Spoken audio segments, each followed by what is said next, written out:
Hi golfers, Nick here for Nick's Hello Golf. It's Friday, so welcome to another lesson on golf tips.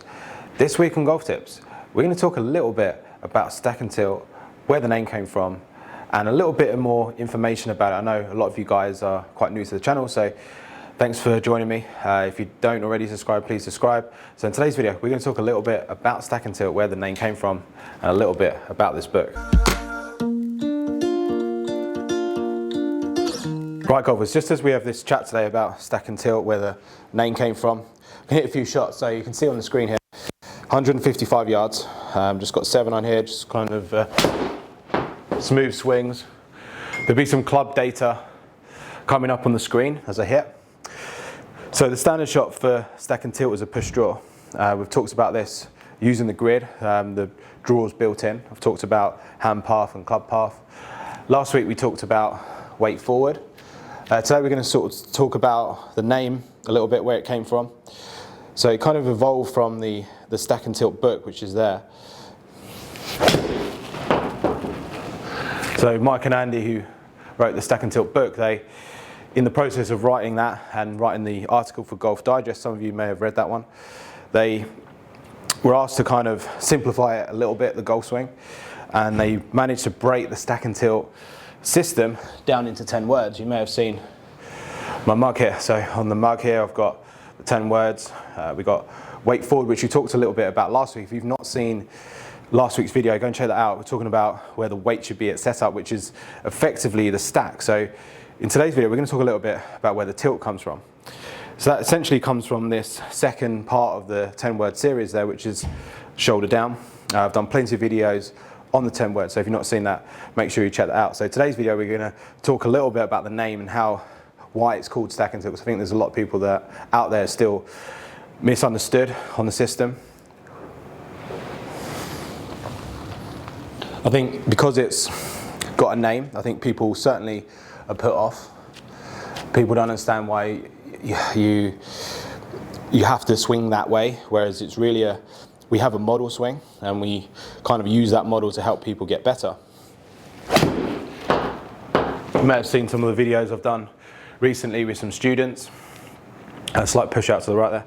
So just tracking their progress. So a lot of the students that I work with, some of them, they probably don't even know that I'm a stack and tilt instructor. I think I kind of just use the system to get people to play better, and at the same time we do get a lot of golfers coming in here because of stack and tilt and wanting to kind of learn the system. Slightly better hit that one. So yeah, the standard shot for stack and tilt is a push draw, and we've talked about the grid and how that came about, but certainly putting the weight forward does also promote a draw. Now last week we talked about where the weight should be at setup. So basically the stack becomes from the center of the hips and the center of the shoulders being to the left or forward at setup. So that's the weight forward. As you set up, placing that weight forward, keeping it down the swing and then pushing it forward into the finish will help you swing around the body on a circle and into out, but also help with the low point control, which is one of the most important fundamentals of stack and tilt. So when you take a look at the system, we're teaching golfers out there to get better using 3 key fundamentals. Now, I've talked about these a lot before, so I'm not going to go into too much detail. The first one's contact, so being able to contact the ground in the same spot each time in front of the golf ball. The second one's power, so have enough power to play the golf course. And the third one is controlling the curve, so basically having a predictable curve. Now, hitting these shots today, you can see on the screen I had one push out to the right, so the others have pretty much just drawn left. So I know my swing path there, you might not be able to see it, but on the left hand side we have the club data. We can see that last one 4.3 degrees into out. Generally my club path's going to be inside out. It's just whether that club face is matched up. So that time there, the ball just pushed out to the right, had a slight draw on it, but didn't quite get back to the target. So this is kind of a typical pattern. I might push a couple, maybe one that overdraws. So 3.7 into out, 2.6, close with the face, but slightly out the toe. So I don't play a lot. I hit a few shots here and there, but you can see from my pattern here that it's pretty predictable. And that's key. To be good at golf, you have to make pretty good contact. You can see most of these are going a similar distance. Hitting them at an okay distance. And pretty much a predictable curve. another push out to the right. You can see I've probably made it quite tough with that pin position there.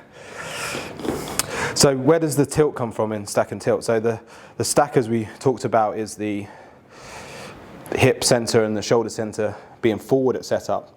Now, to keep centered in the golf swing, this is certainly a word that I know a lot of people are familiar with, or a lot of instructors use, but certainly something that we use in the system. And centered means that basically you're maintaining your centers in the golf swing. So for example, my head position, I'm keeping that centered. I'm not moving it around. Now, I think a lot of people are misinformed in stack and tilt. They think that we actually move the head to the left, which we don't. You may give someone that feel. I even did that today with someone who was kind of swaying their head away from the target. So getting them the feel of leaning into the target is sometimes a good thing for someone to feel, but it's not something that we're going to teach every golfer. The tilt, where does that come from? So we talked last week about trying to level out the tilt of the shoulders as much as possible. Now, there will be some tilt because of the right hand being lower than the left. So there's a small tilt at setup. So you can see that from my shoulders. So there's a slight right tilt. This may be 5 degrees if I put a number on it.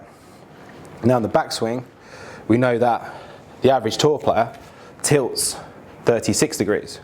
So as they swing, they go from a slight right tilt setup to a left tilt in the backswing.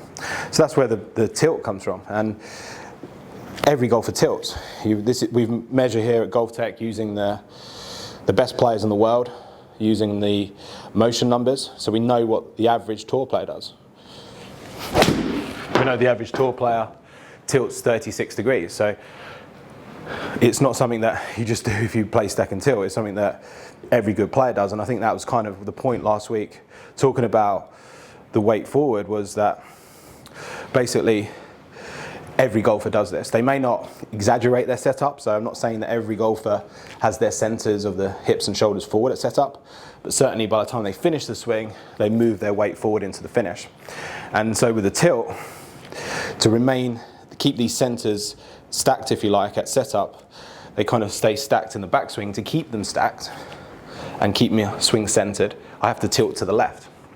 Now, the movement into the finish. Now, this is quite important. Now, there should be a tilt in the finish, but where does the kind of the power come from and that weight shift through the ball? So we see in the backswing, we have that left tilt.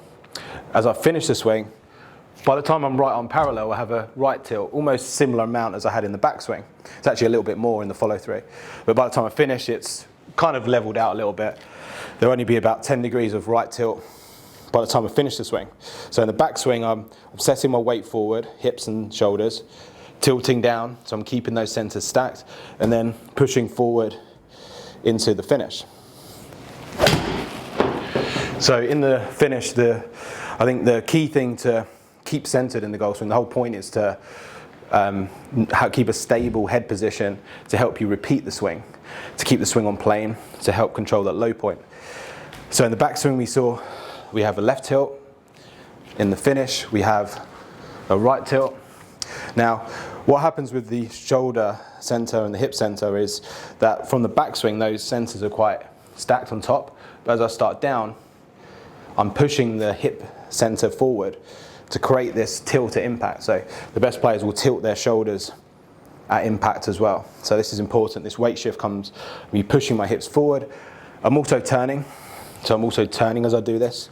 But certainly that hip center moves forward. So that creates another tilt at impact. So basically we stack our weight at setup and then we're constantly tilting in the golf swing to help keep centered, swing in a circle, control the low point, and create enough power to draw the golf ball and hit consistent shots. Just brought up onto the screen there, kind of the ball flight. You can see the top view, you can see the side view. You can see the side view, pretty predictable shots. Now you saw the 9 shots I hit there. You can see the averages, so launch angle 18, backspin 7,000, carries around 150. So really the point is being that it's predictable. Now I'm not the best golfer in the world, but you can see that by keeping the weight forward, tilting to keep those centers stacked, pushing the hips forward to keep tilting, extending into the finish. It's quite a repeatable golf swing, and that's what I really like about the stack and tilt golf swing. Now, that's explaining what the model player does. Now, when we coach some, we're not coaching everyone to be model players. We're basically using the 3 key fundamentals, contact, power, and curve, to kind of provide a roadmap for that golfer to improve their golf. So thanks for watching the video, guys. I've wanted to kind of just do a slightly different video, a bit more casual this time, just kind of talking a little bit about stack and tilt, kind of a little bit about where the name came from. Certainly there's still a lot of misconceptions out there, and hopefully this video and the other videos I do on my channel go a long way to kind of counteracting those. So thanks for watching, golfers. I hope you enjoyed the video. If you've got any questions on stack and tilt, any ideas for future videos, post your comments in the box below, and I'll see you again next week for another video.